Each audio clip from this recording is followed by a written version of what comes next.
고구마 전도왕 김기동 집사님 우리 알죠? 우리 교회에서 영상도 많이 받고 한동안 제일 인기 있는 전도 잘하는 그런 집사님으로 인기를 끌었습니다.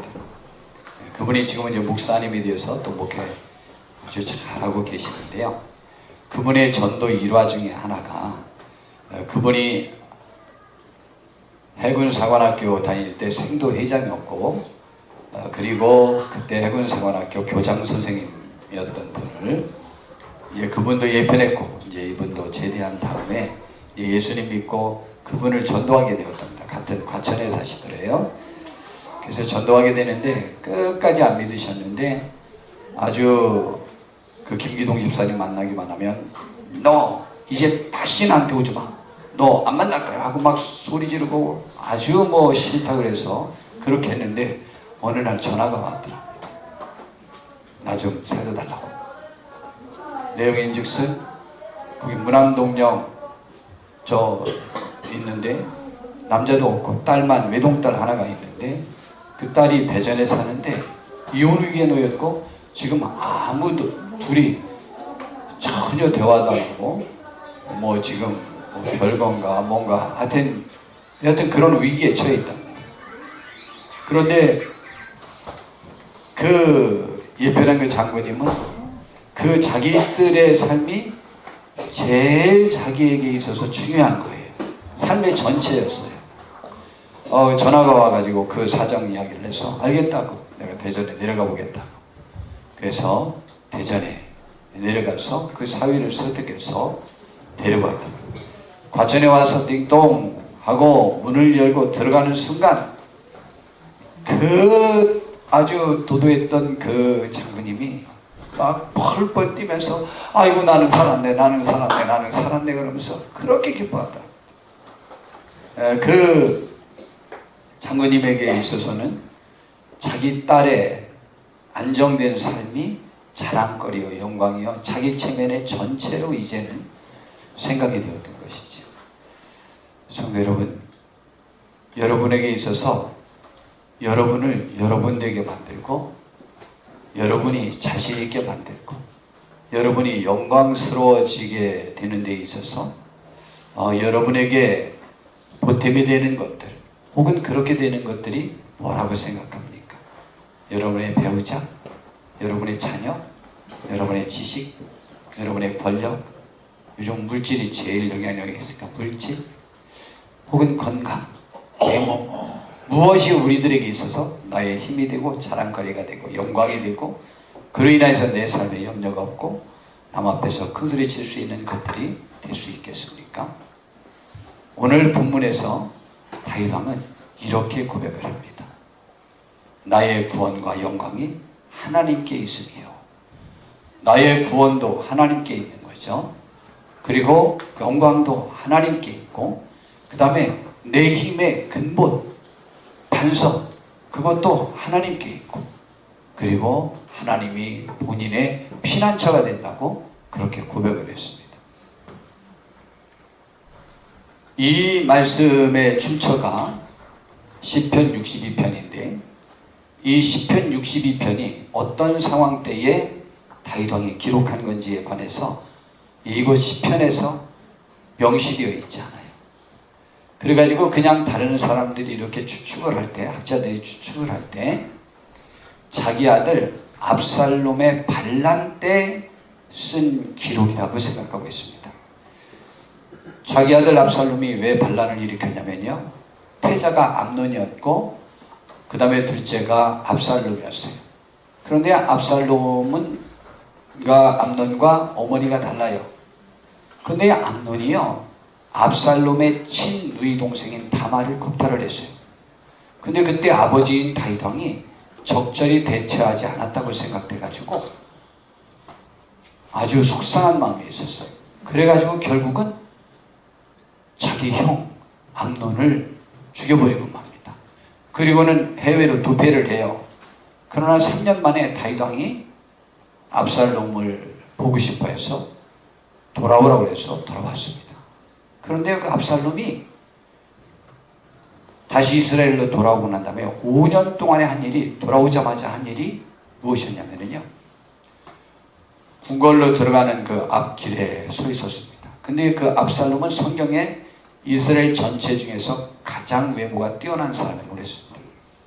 그랬는데 임금에게 가는 백성들을 볼 때마다 물어봅니다. 그 백성을 보면 어떻게 하냐면, 여기 목사님 제가 가서 여기 오셨습니까? 이렇게 하면은 미안할 거 아니에요, 그죠? 지금도 제가 와준 것만으로도 되게 미안해 하는데, 아주 막 그러면서 오히려 본인이 절하는 거예요. 그러면서 자기에게 절하는 백성들을 불러 일으키고 그리하고 그랬습니다. 그리고는 뭐하러 가냐 그랬더니, 내 억울함을 임금님에게 지금 하소연하러 간다 이 말이죠. 무슨 어려움이냐 라고 말하면 쭉 듣습니다. 뭐라고 말하는지 알아요? 아유, 임금님이 드러나 줄 것 같습니까? 관심이나 있을 것 같습니까? 제가 왕이 되면 잘 이런 거 들어줄 건데. 그렇게 해서요, 종리랑 소리, 그걸 몇 년이나 했는지 알아요? 5년이나 했어요. 5년이나 해가지고 성경에 뭐라고 말하냐면 백성들의 마음을 도적질했다. 그래가지고 5년 만에 반란을 일으켰어요. 근데 다윗 왕은요, 정말 많이 삶 속에서 어려움을 겪은 사람이에요. 그 사람은 그의 시에 보니까 부모가 나를 버렸으나 여호와께서는 나를 영접하시리라고 할 만큼 부모도 별로 그를 인정하지 않았어요. 그리고 왕까지도 자기 사위까지 삼아놨던 다윗을 시기하고 질투해가지고 그를 죽이려고 너무 했어요. 그는 죽음의 고비를, 그래서 억울함을 너무 많이 겪었기 때문에 그의 시는 금방 알아요. 전쟁 용어, 그 다음에 원수 이야기, 그 다음에 신앙이 한 번도 흔들리지 않는 굳은 고백 나오는 시들을 보면, 누가 썼는지 제목을, 누가 저자를 안 적어 놓은 시도 그 시를 보면 다윗 왕의 시어가 나왔으니까 다윗 왕 거다라고 할 만큼 어려움과 환난을 많이 겪은 사람이에요. 그런데 그가 최고 죽음의 고비를 넘긴 때가 지금 압살롬의 반란 때예요. 다윗 왕은 전쟁에서 한 번도 져본 사람이 아니에요. 한 번도 안 져봤어. 아마 전 세계에서 전쟁에서 한 번도 안 져본 사람은 다윗 왕밖에 없을 거예요. 그리고요, 세계가 창조된 이래로 지금까지 다윗 왕만큼 육신적으로나 신앙적으로나 복받은 사람이 없어요. 그의 가문처럼 찬란한 가문도 없고, 또한 그만큼 신앙생활을 잘하는 사람도 없어요. 그러니까 인류 역사상 가장 복받은 사람, 가장 복받은 집안을 일군 사람이 이 다윗 왕이에요.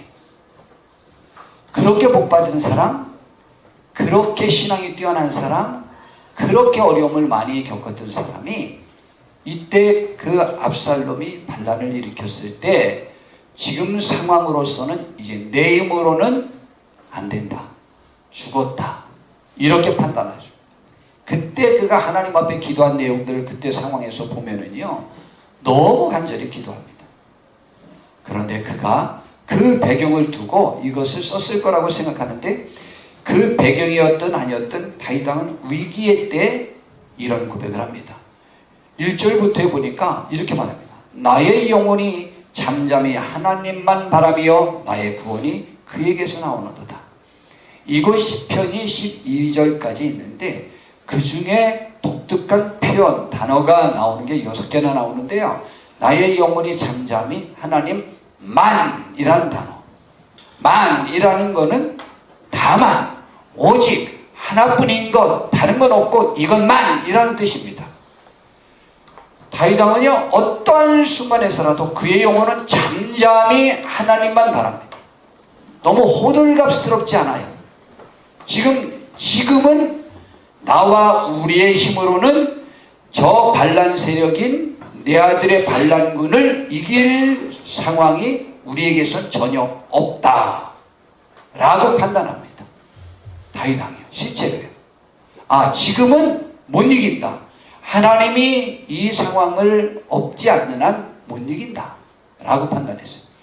다윗 왕이요, 매 전쟁 때마다 하나님의 도우심으로 승리하는데 그가 하나님 도움이 없으면 그가 전투력이 부족한 사람인지 압니까? 아닙니다. 그의 전술 전략은 그 누구보다 뛰어난 사람입니다. 그러나 매번 그는 하나님께 의지합니다. 그런데 나의 영혼이 잠잠히 하나님만 바라며 나의 구원은 그에게서 오는도다. 그렇게 고백했어요. 그 순간에. 그리고 말하기를 오직 그만이, 여기서도 그만이, 하나님만이 나의 반석이 되고 나의 구원이고 나의 요새가 되고 내가 흔들리지 아니할 것이다. 그분으로 인하여 말입니다.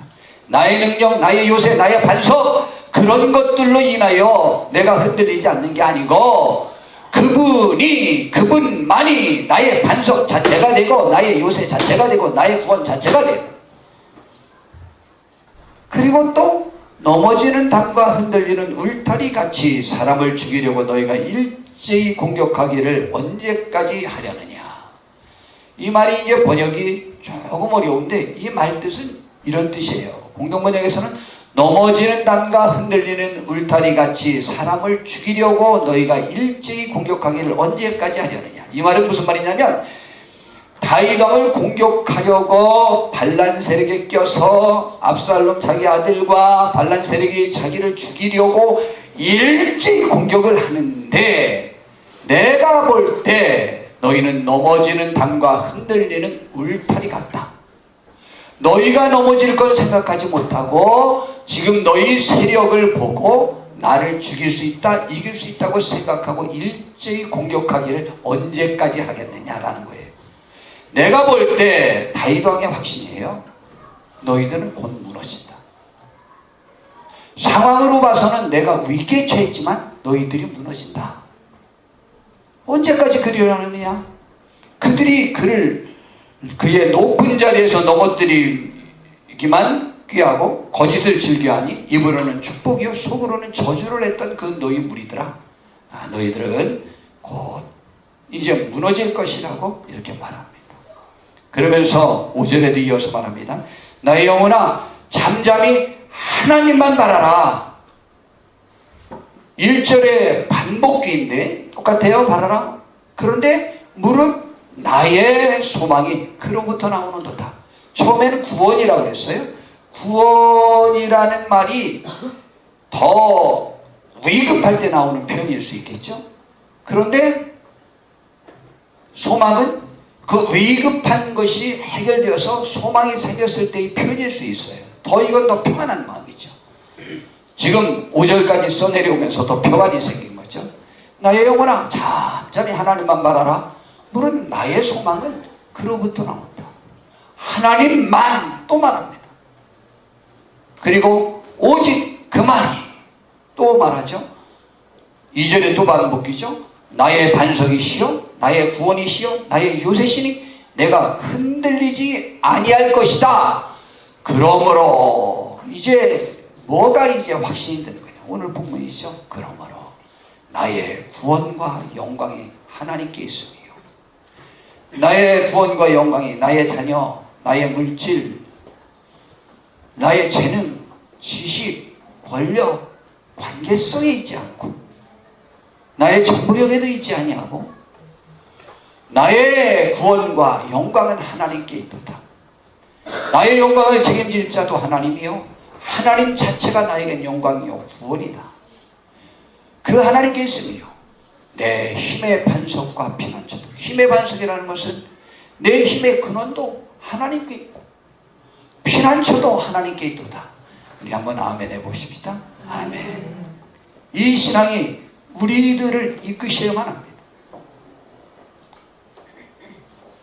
그래서 백성들아 시시로 그를 의지하고 그의 앞에 마음을 토하라. 힘들고 어려울 때 우리는 하나님께 우리의 마음을 토로해야 돼. 막 토해내. 토하는 거는 속의 것이 나오는 게 토하는 거잖아요. 우리들의 내면에 깊숙한 것을 하나님 앞에 다 뱉어내는, 아픔도 슬픔도 외로움도 답답함도 절망도 뭐 여러 가지 것들 혹은 내 죄악도 다 토해내는 거예요. 다 토해내는 거예요. 하나님은 우리의 피난처시로다 라고 말하는 것이죠. 이 말씀을 이어서 9절부터 12절까지 또 이렇게 정리하여 말합니다. 하나님은 약속에 신실하시며 약속을 지킬 힘도 있으시고 변함이 없으신 하나님임을 선포합니다. 아 슬프도다. 사람은 입김이며 인생도 속임수이니 저울에 달면 그들이 입김보다 가벼우리로다. 굳이 말하면 인생은 바람에 나는 겨와 같고 안개와 같이 세력이 온 세상을 다 덮은 것 같다고 할지라도 금방 사라져버리는 보잘것없는 것이며 그 신실성도 사실은 믿을 수가 없다라고 하는 거예요. 이것은 하나님의 신실성, 하나님의 변함없는 귀한 그분의 속성을 표현할 때 흔히 사용하는 표현이기도 합니다. 인생과 하나님을 비교할 때 인생은 입김과 같다. 뜨거운 것 같지만 후하면 끝이 그 다음에는 없어집니다. 그리고 입김보다 저울에 달면 가볍다 이 말이죠. 저는 우리 사람도 신실합니다. 제가 약간의 병이 있는데 결벽증이 있을 만큼 정직하려고 해요. 이것이 저를 발목 잡을 때가 많아요. 다 정직하다는 거 아니에요? 그러나 제가 저를 볼 때, 남이 볼 때도 조금 결벽 증상이 있다 라고 할 만큼 사실적이에요. 저는 애초에 속이려고 하는 의향은 별로 없어요. 남에게 해코지 할 의향이 없어요. 저는 한 번도 그것을 동호해 본 적이 없어요. 여지껏 중에 내가 하는 것이 그 애가 해가 될까 안 될까 고민을 하고 하지 가는 건 제 판단이 흐려서 그래요. 그러나 의도적으로 하지 않아요. 저는 이렇게 약속에 신실할 수 있는 것이 사람과 하나님의 차이점을 저는 이렇게 말씀드리고 싶습니다. 저는요 이거 이야기할 때 꼭 생각나는 사건이 있다고 그랬죠. 노미진 집사님이 뭐 보육교사가 되는 그 공부를 하고 뭐 거기를 다니겠다. 그래서 어떻게 하면은 어린이집 원장이 될 수 있다는 거예요. 그러냐 우리 교회 크면 어린이집을 해야 될 생각을 내가 갖고 있는데 그렇게 되면 원장으로 시킬 테니까 꼭 원장 자격증을 따라. 근데 지금 왜 안 따냐 얼마 전에 물어봤어요. 그랬더니 따봐야 뭐 쓸모도 없는 거라. 근데 저 약속을 못 지켰어요. 근데 제가 그렇게 할 마음이 없었을까요? 지금도 있고 앞으로도 있을 거예요. 근데 이 약속을 왜 못 지키죠? 저는 제가 하고 싶은 대로 이룰 수가 없어요. 이게 사람이에요. 거짓되지 않고 분명하지만 약속을 지킬 수가 없어요. 베드로는요 처지일과 예수님을 위해서 죽고 싶었어요. 본심이에요. 그 마음이 한 번도 거짓인 적이 없었어요. 근데 예수님은 그 베드로 보고 뭐라고 말했는지 알아요? 또한 다른 제자 베드로와 야고보 요한 3명이 같이 자고 있을 때 너희는 마음은 원하는데 육신이 약하다 그랬어요. 우리가 가지고 있는 옳은 생각, 복된 생각, 하나님의 영광을 위한 생각도 마음은 굴뚝 같지만 육신이 나를 가로막아서 그것을 못 이루게 해요. 여러분 이 세상에서 제일 원수가 누군지 알아요? 약한 우리의 육신이에요. 나에게 있어서 가장 큰 짐은 평생에 있어서 저 자신이었지 다른 사람이 저에게 그렇게 원수가 되고 적이 되고 짐이 돼 본 적 없어요. 한 번도 없어요. 다 제가 짐이었고 제가 십자가였고 저가 원수였어요. 제가. 그만큼 우리 사람은 마음이 옳다고 하더라도 이룰 수 없는 무력감에 빠져 있어요.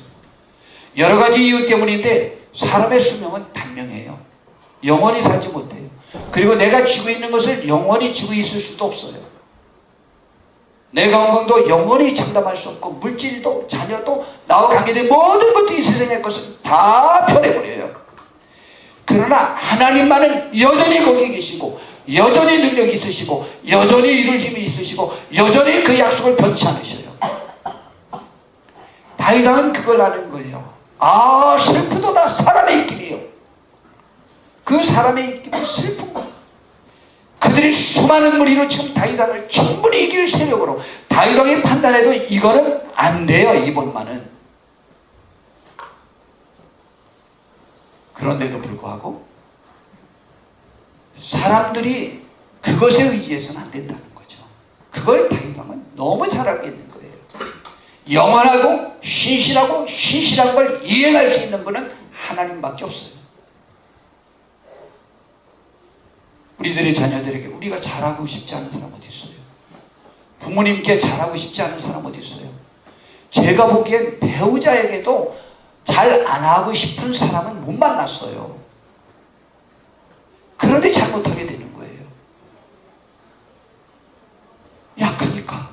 그게 인간이에요. 근데 하나님은 달라요. 그래서 다윗왕 마음속에는 사람은 그렇다라고 알고 있는 거예요. 그러니 우리 구원과 영광과 힘이 결코 재산에도 있지 않다고 콕 집어서도 말합니다. 10절에 보니까 포악을 의지하지 말며 탈취한 것으로 허망하여지지 말며 재물이 늘어도 거기에 마음을 두지 말지어다 그랬습니다. 여러분, 포악하면 뭐가 이루어질 것 같아요? 배우자에게 내가 포악하게 하면 배우자가 길들여질까요? 아내들은 남편 길들이기라는 표현을 굉장히 많이 씁니다. 정말 위험한 사탄의 생각이에요. 길들여지지 않아요. 더더군다나 남편이 손하게 될 것 같아요. 일생일대 여성들의 실수가 남편을 내 소관 위에 눕고 주무를 수 있다고 생각하는 거예요. 빨리 그 생각 바꿔야 돼요. 아내에게 끊임없이 사랑하지 않고는 아내가 내 품에 사랑스러운 아내가 될 수 없어요. 포악해서 될 것 하나도 없습니다. 탈취한 것으로 허망하여지지 말고 재물이 늘어도 거기에 마음을 두지 말지어다. 다 허망합니다. 권능과 인자함도 하나님께 속한 것이라고 그 다음엔 또 말합니다. 우리가 영적 침체를 당하기 전에 그래서 충분히 주님에 대해 알아둬야 합니다. 영적 침체를 맞이하면 그 어떤 말도 그에게 소용이 없습니다. 환난과 위기가 왔을 때도 하나님의 말씀이 생각날 만큼 다윗왕처럼 하나님의 말씀에 깊이 사로잡혀 있는 귀한 분들이 되셔야만 합니다. 오늘 11절 12절을 보니까 하나님이 한두 번 하신 말씀을 내가 들었나니 권능은 하나님께 속하였다. 굳이 말하면 다윗왕은 이 환난을 만나기 전에 권능은 하나님께 있다는 하나님의 말씀을 들어서 확신하고 있단 말이에요. 그래서 지금 환난날에 승리하는 거예요. 우리 안호성 목사님 사진 좀 한번 보겠습니다. 이분이 현재 우리나라에서 가장 뜨는 목사님이에요. 2004년도에 울산 온양면에 울산 온양 순복음교회를 세운 목사님이십니다. 아버님이 감리교회 목사님이시고 또 그리고 이 목사님은 목사 될 때 가장 우리나라에서 천대받는 교단과 또 가장 교회하기 힘든 지역으로 가겠다고 해서 울산으로 간 거예요. 경남 경상도 지역이 제일 복음화율이 낮아요. 그런데 이 목사님이요 2004년에 개척해서 지금 2019년 됐으니까 지금 15년 됐죠. 많이 부흥했어요. 대형 교회는 아니에요. 많이 부흥했는데 이분의 목회 여정이 특이하고 영향력 있게 지금 목회하고 있어요. 그런데 이분이 국민일보에 연재가 되고 있더라고요. 이분의 그 목회가 보통 한 사람을 정하면 약 25회 정도로 연재하는데 그 제목이 뭐라고 하냐면 안호성 목사의 사자처럼 담대하라 라는 제목으로 하는데 11월 7일 날고 11일에는 두려움 속 목회자 조라고 하는 영적 깡패들에 맞서서 목회자가 어떻게 해야 될는지 자기가 어떻게 이겼는지를 기록을 했습니다. 지난주 금요일 날 기사죠. 근데 거기에 이런 내용이 나와 있습니다. 교회를 떠날 사람은 반드시 떠난다. 불만을 느끼고 떠난 데서 그것을 맞춰주고 그 사람에게 매달리면 잠깐은 붙잡아둘 수 있다. 하지만 그런 사람들은 언젠가 또 다른 이유로 떠난다. 성도들은 한 가정, 한 사람이 교회에서 나가면 그제야 문제를 인식한다. 하지만 목회자는 수개월 전부터 그 영혼의 심령의 강박해짐과 은혜의 메마름이 보인다. 저는 수개월이 뭐예요? 그건 5년 전부터 인식하고 알아요. 확실히 느껴져요. 확실히 달라져요. 그러면서 이렇게 말합니다. 자아가 하나님의 뜻과 충돌하며 말씀을 받아들이지 않고 튕겨내는 모습을 보면 마음이 아팠다. 어떻게 하든 교만한 성도를 회복시키려. 그런데 이 목사님은 그 성도의 정의를 교만한 성도라고 정의를 합니다. 성도 여러분, 신앙의 침체의 원인은 교만입니다. 신앙의 침체가 되길 때의 증상은 무슨 생각이 은근히 내 마음속에 들기 시작하냐면 내가 목사님보다 훌륭해 보이기 시작합니다. 그런과 동시에 내가 훌륭한데 훌륭하지 않은, 옳지 못한, 나보다 옳지 못한, 나보다 거룩하지 못하고 의롭지 못하고 희생적이지 못하고 뭐 여러 가지 이유들이 굉장히 많겠죠. 뭐 설교도 못하고 뭐도 못하고 다 넣을 수 있겠죠. 몽땅 다 넣습니다. 그런 분이 설교를 내가 들을 이유가 없게 되는 거예요. 그러면 설교 시간에 반응이 달라요. 확 차이가 나도록 되어 있습니다. 그런데 저런 목사를 괜찮다고 쫓는 교인들이 사람 같아 보이지 않는 거죠. 그러다 보니까 자기와 뜻이 맞는 사람들과만 함께 하도록 되어 있습니다. 같은 수준의 사람들끼리라고 본인들은 생각하게 됩니다. 그래서 이 한 가족 전체가 그랬다는 거예요. 이건 저녁 예배 때 그 기사를 한번 정도 살펴보려고 그래요. 그렇게 됩니다. 위험합니다. 그래서 성경은 섰다 하는 자는 넘어질까 조심하라 라고 했어요. 그래서 내가 쌓아놓은 것을, 그 교만은 내가 평생에 쌓아놓은 것을 하루 사이에 나와 나와 관계된 사람들에게 저주를 끼치는 영향력을 미칠 수 있어요. 히스기야 왕만큼 또 멋있는 왕이 어디 있습니까? 신앙으로 아시리아의 침공을 물리칩니다. 그리고 죽을 수밖에 없는 질병에서도 하나님께 기도하여 구원함을 받습니다. 그런데 그가 바벨론 사절단에 왔을 때 교만하여 하나님의 은혜를 한 번도 말하지 않고 자기를 자랑했습니다. 그러자 하나님께서 그에게 저주를 내렸는데, 내가 보여준 모든 성전의 기물들, 그것이 다 보물들이 바벨론으로 몰려가고 내 자녀들과 왕자들이 그들의 환관이 될 것이고 저주를 받았어요. 근데요, 히스기야 왕이 그 말을 듣는 순간 하나님이니까 당연하다고 말했습니다. 여러분, 교만은 나의 세력을 인정받고 싶고 주도권을 잡으려고 할 때는, 기득권을 가지려고 하는 마음이 강해져서 충돌을 하게 되면 문제가 생기는데 하나님의 말씀이 안 들어와요. 양심이 작용하지 않아요. 거기에 몰려서. 그렇기 때문에 그러한 사태가 우리에게 벌어지지 않도록 이렇게 하나님의 말씀을 들을 수 있을 때 잘 들어놓으셔야 돼요. 그 상태에서는 어떤 권고와 충고도 그에게 먹히지 않아요. 전혀 소용없어요. 다 잔소리예요. 못난 자가 지금 떠들어대는 거니까 무서워 보이는 거죠. 하루 강아지가 법 무서운 줄 모르고 뭐 얘기하는 것처럼 들릴 수도 있는 거죠. 여기 목사님이 이렇게 표현을 합니다. 여호와 어떻게 하든 교만한 성도를 회복시키려 피를 토하듯 그들 향하여 말씀을 선포했다. 그러나 도저히 돌아서지 않고 내 노력으로 안 되는 선을 넘는 순간이 있었다. 그 다음에 이제 내용은 이제 저녁에 살펴보도록 하고, 그 경험한 내용 보면 안타까운 것이죠. 여러분,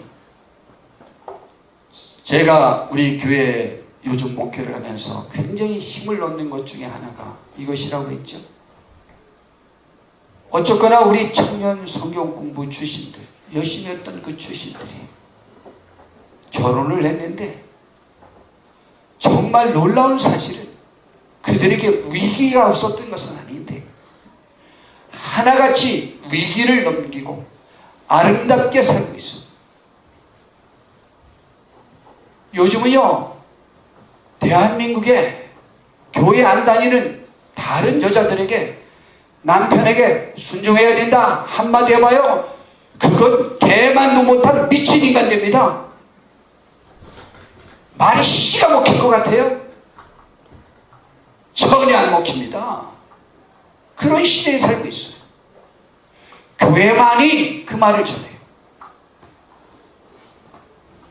근데 그들이 나와서 성경을 배우고 가정에 대해서 배워서 삶의 위기 순간에 교회의 가르침을 받아들일 의사가 있었던 거예요. 마음속에, 내면에 그게 저장되어 있었던 거예요. 그래서 위기의 순간에 그 말들을 떠올리고 그 권고를 받아들여요. 그래서 지혜롭게 잘 넘깁니다. 여러분, 다윗 왕은요, 하나님이 하신 말씀을 들었어요. 성경을 묵상도 했지만 들었어요. 하나님이 뭐라고 말씀하셨냐? 구원은 하나님께 있다는 거죠.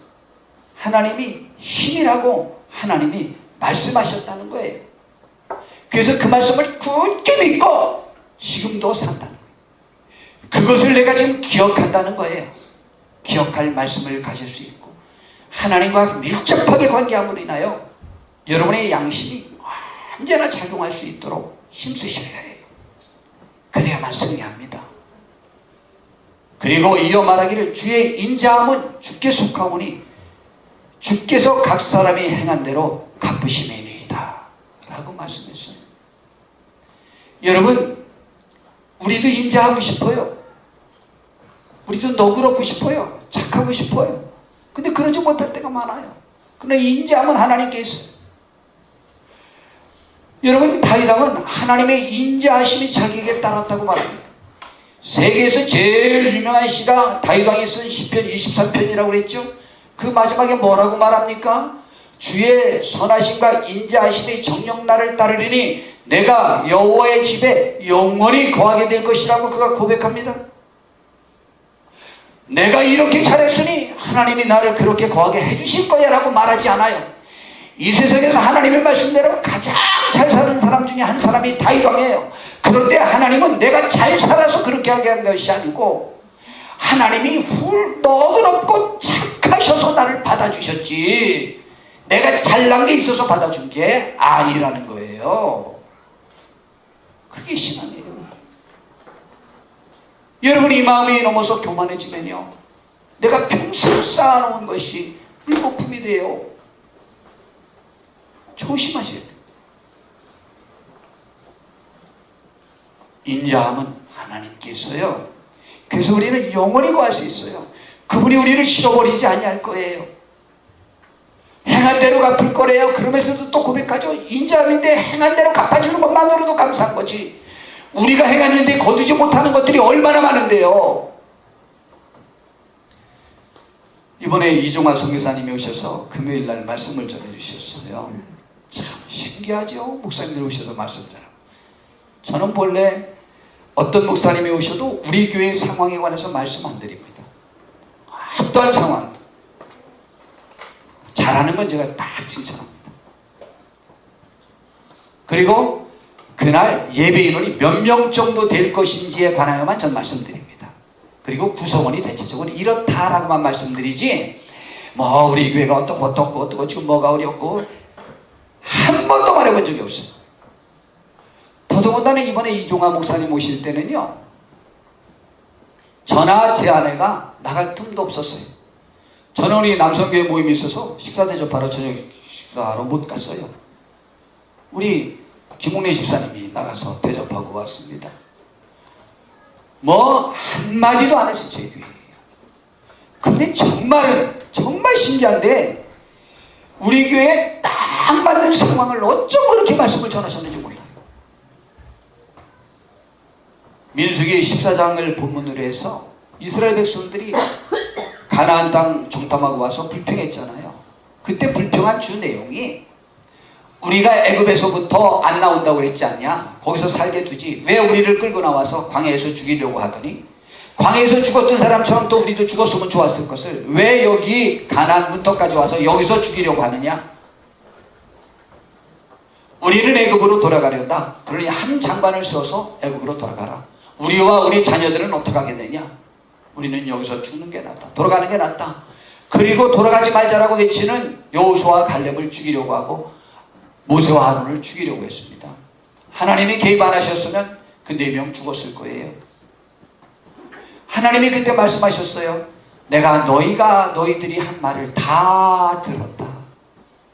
너희들이 말한 대로 내가 시행해 주마.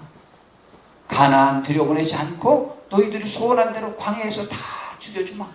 그러나 너희가 염려한 여자와 어린아이들은 들어가게 해주겠다. 그렇게 말했어.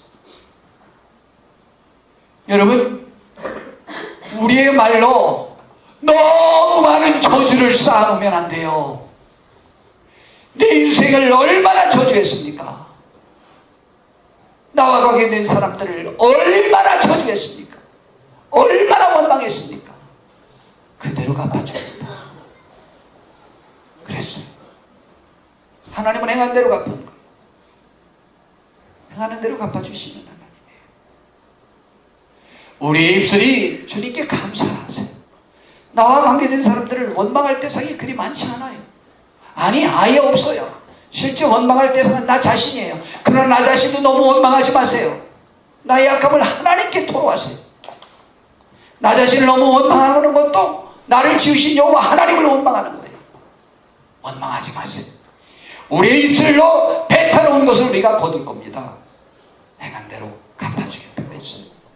하나님은 인자하셔요. 그 인자하신 하나님 앞에서 우리가 승리하길 바랍니다. 원망하지 말고 입술로 선을 쌓으세요. 행함도 선을 쌓으세요. 이것을 다시 정리해보면 오병이어의 기적 후에 두 반응이 있었는데 지난주에 드린 말씀이죠. 일반 백성은 그 사건 후에 빵을 더 얻길 원했고요. 예수님의 제자들은 예수님 자신을 얻어 영생을 얻길 바랬습니다. 우리는 이 시간 어떠하십니까? 두 번째로 여호와의 도움이 우리의 수치를 얻게 하는 것이지 파수꾼이 지키는 견고한 성이나 갖은 유족으로 키우는 자녀가 우리의 구원과 수치를 명쾌하는 것이 아닙니다. 하나님께서 주시는 상급으로 가능한 것임을 분명히 말씀해주고 있습니다. 그래서 시편 127편에서도 성도 자녀도 하나님이 지키고 함께할 때만 우리의 수치를 면케할 수 있다고 말하고 있고요. 마태복음 6장 33절에 보니까 그런즉 너희는 먼저 그의 나라와 그의 의를 구하라. 그리하면 이 모든 것을 더해 주시겠다고 했어요. 그러니 내일 염려를 안 해도 된다는 것이죠. 주님의 뜻만 구하면. 로마서 10장에서는 우리의 입으로 예수를 주로 시인하며 또 하나님께서 그를 죽은 자 가운데서 살리신 것을 믿으면 구원받는 것이지 우리 어떤 다른 것으로 구원받는 게 아니래요. 사람이 마음으로 믿어 의에 이르고 입으로 시인하여 구원에 이르고요. 성경에서 가르쳐줬는지 누구든지 그를 믿는 자는 부끄러움을 당하지 않아요. 수치를 당하지 않는다는 거죠. 영원히 수치를 당하지 않아요. 2주 후에 이 주님의 도우심이 얼마나 좋은지 이 세상 끝날까지 천국까지라는 말씀으로 말씀을 전할 때 주님의 인격, 주님의 사랑, 주님의 돌보심을 또 살펴볼 거예요. 세 번째로 우리의 구원은 산입니까? 아니면 여호와께 있습니까? 다윗왕은 말합니다. 내가 여호와께 피하였거늘 너희가 내 영혼에게 새같이 내 산으로 도망하라 하면 어찌민가 이 말이죠. 다윗왕은요 하나님께 피했어요. 그랬더니 그래서 되냐? 산으로 도망가야지. 다른 사람에게 의지해야지 라는 표현이죠. 물질이 있어야지, 권력이 있어야지, 끈이 있어야지. 우리는 평생 여호와 하나님께 피하는 분이 되기를 바랍니다. 다윗왕은 평생 여호와 하나님만 의지했고 그분께만 피했어요. 다시 말씀드리지만 세계 역사상, 성경 역사상, 기독교 역사상, 세상 역사상 다윗왕만큼 육신적으로나 신앙적으로나 복받은 사람이 없어. 그는 하나님만 의지했어. 이 세상 것을 그렇게 바라지도 않았어. 하나님만 바랬어. 하나님의 영광에 몫이라는 것을 가장 슬퍼했습니다. 자기의 다른 부나 권력 이런 걸 잃는 걸 슬퍼한 게 아니에요. 또 8편에는 여호와 우리 주여 주의 이름이 온 땅에 어찌 그리 아름다운지요 주의 영광이 하늘을 덮었습니다. 그 영광 속에 사는 거죠. 16편에는 하나님이여 나를 지켜주소서 내가 주께 피하나이다. 내가 여호와께 아뢰되 주는 나의 주님이시오니 주밖에 나의 복이 없다고 고백을 했어요. 18편에는 나의 힘이신 여호와여 내가 주를 사랑합니다. 여호와는 나의 반석이 되고 요새가 되고 건지시는 이고 나의 하나님이 되고 그 안에 피할 나의 바위가 되고 나의 방패가 되고 나의 구원의 뿔이 되고 나의 산성이 된다고 그랬어요. 그래서 그분을 내가 찬송받으실 여호와께 아뢰리니 내 원수들에게서 구원 얻을 것이라고 말했습니다. 우리는 이 하나님의 영광스러운 이 하나님 앞으로 우리가 가장 사랑하는 사람들을 인도하여 그들의 영혼과 그들의 삶을 구원해야 돼요. 생명과 평안함을 누리도록 해야 돼요. 그러므로 나와 관계된 사람들에 대한 가장 큰 사랑은 내가 그들을 주님께 소개시켜 드리는 거예요. 또한 주님의 친구로 주님께 그들을 모시고 나오는 거예요. 안드레가 자기 형 베드로를 데리고 나왔듯이 우리는 우리들의 가족을, 우리들의 친척을, 우리들의 친구들을, 직장 동료들을, 우리들의 이웃들을 다음 주에 우리 함께 모시고 나와요. 그래서 우리의 구원과 영광 되시고 우리의 피난처가 되고 힘의 근원이 되시는 그 하나님께 그분들을 인도해 나오셔요. 그래서 다음 주에 추수감사주일이에요. 영혼도 추수하는 축복된 추수감사절이 되도록 우리 권하여 함께 예배하고 구원받게 하는 축복 있는 우리 성도님들 다 되시기를 진심으로 바랍니다. 기도하겠습니다. 주님, 우리를 인도해 주시옵소서. 복되게 하옵소서. 구원에 이르는 우리 성도님들 되게 해주시고 그 하나님으로 인하여 광야를 달릴 수 있도록 축복 내려 주시옵소서. 예수님의 이름으로 기도드렸습니다. 아멘.